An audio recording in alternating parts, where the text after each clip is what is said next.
Saya, Yoni Yogisma Purwatama, guru bahasa Inggris di SMA Negeri Pesanggaran, Banyuwangi. Di ujung selatan tanah Belambangan ini, alam dan kehidupan berpadu dalam harmoni. Di antara hamparan sawah hijau dan debur ombak laut selatan, tumbuhlah generasi-generasi yang sederhana, tekun, dan penuh semangat. Setiap pagi, langit Pesanggaran berwarna keemasan. Suara ayam bersaut-sautan dan gemericik air yang mengalir di pematang sawah. Dari kejauhan, perahu-perahu nelayan tampak siap berlayar, sementara anak-anak berjalan menuju sekolah dengan langkah riang dan tawa yang gembira. Sebagai guru bahasa Inggris di SMA Negeri Pesanggaran, saya menghadapi tantangan yang tidak ringan. Bagi banyak murid, bahasa Inggris terasa seperti sesuatu yang jauh. Bahasa dari negara lain yang tidak mereka temui di sawah, di pantai, atau di jalan desa tempat mereka hidup. Cerita-cerita yang tersaji dalam buku teks seperti Cinderella atau The Lion King terdengar sangat indah. Tetapi mereka menganggap ini adalah hal yang asing. Mereka tidak tumbuh dari tanah tempat murid-murid saya berpijak, tidak mencerminkan wajah-wajah yang mereka lihat setiap hari atau kisah-kisah yang mereka dengar dari orang tua ketika sore hari. Disinilah saya mulai bertanya pada diri saya sendiri, bagaimana mungkin mereka mencintai bahasa yang tidak pernah menyentuh hati mereka?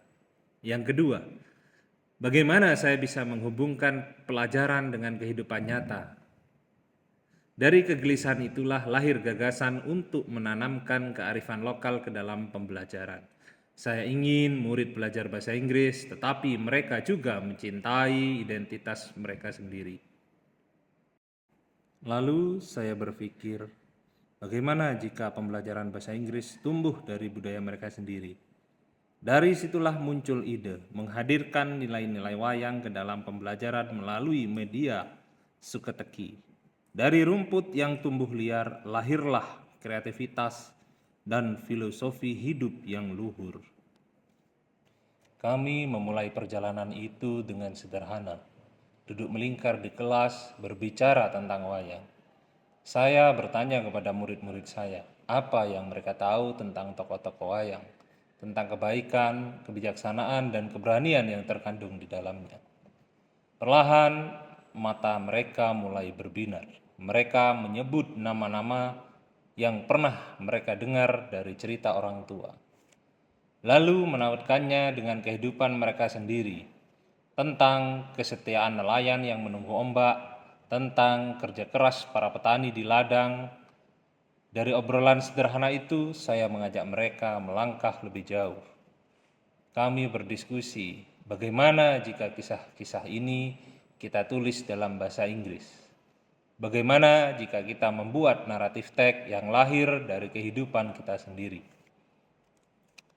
Murid-murid mulai berkelompok, mengemukakan ide, saling menanggapi, dan belajar menyusun alur cerita. Ada yang menulis tentang cerita seorang nelayan, ada yang menulis tentang kisah gadis desa yang menanam di ladang kering, dan ada pula yang menciptakan legenda tentang Pulau Merah. Ruang kelas yang biasanya sunyi kini berubah menjadi ruang penuh gagasan, tawa, dan diskusi hangat. Setelah cerita selesai disusun, mereka memperkenalkan ide baru, yaitu wayang suketeki. Bagaimana kalau kita menampilkan kisahnya dari media, dari alam sekitar, tanya saya. Rumput teki yang selama ini tumbuh liar di halaman sekolah kami ubah menjadi bahan utama. Kami belajar menganyam, memotong, dan merangkai. Rumput yang tampak sederhana ini perlahan menjelma menjadi tokoh-tokoh kehidupan. Kelas mulai berubah menjadi bengkel kecil yang penuh tawa dan kreativitas. Murid saling membantu, memperbaiki wayang teman, menata adegan, dan berlatih membaca naskah dalam bahasa Inggris. Saya melihat mereka begitu antusias, bukan begitu perintah guru, tapi karena mereka memiliki rasa karya ini. Akhirnya mereka tampil di depan kelas. Ada rasa haru yang sulit dijelaskan. Murid yang dulunya pendiam, kini bisa berbicara lantang. Dengan mata berbinar, dengan suara bergetar bangga. Mereka bercerita dalam bahasa Inggris tentang laut yang mereka cintai, tentang desa yang mereka banggakan, dan dari tangan-tangan kecil ini tumbuh bukan hanya karya seni tetapi juga keyakinan. Keyakinan bahwa bahasa Inggris bukan sesuatu yang jauh, melainkan jembatan untuk menceritakan siapa saja. Bahwa rumput teki yang sederhana dan sering dilupakan bisa menjadi simbol kreativitas, kemandirian, dan kebanggaan bagi anak-anak pesanggaran. Saya masih ingat ketika seorang murid berkata, "Pak, ternyata bahasa Inggris bisa dipakai untuk menceritakan apa yang ada di kampung saya sendiri." Kalimat sederhana itu membuat saya terharu.